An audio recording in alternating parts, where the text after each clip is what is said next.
At yan ang back-to-back kapatan ni Geneva at ni Chico.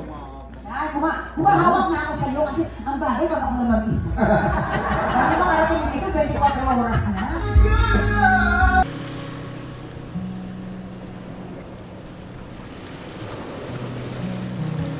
Masaya dahil na-share ko po yung lahat ng aspeto ng talent ko at syempre marami pa tayong pwedeng gawin.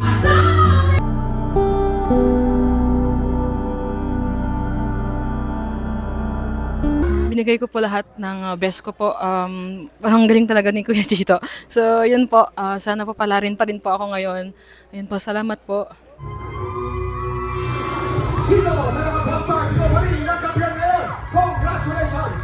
Anong game plan mo para bukas? Ipapakita ko naman po yung another side ng kumbaga lately mga pinakita ko puro mga falsetto or mga bali-bali. May ipapakita naman po akong kakaiba naman.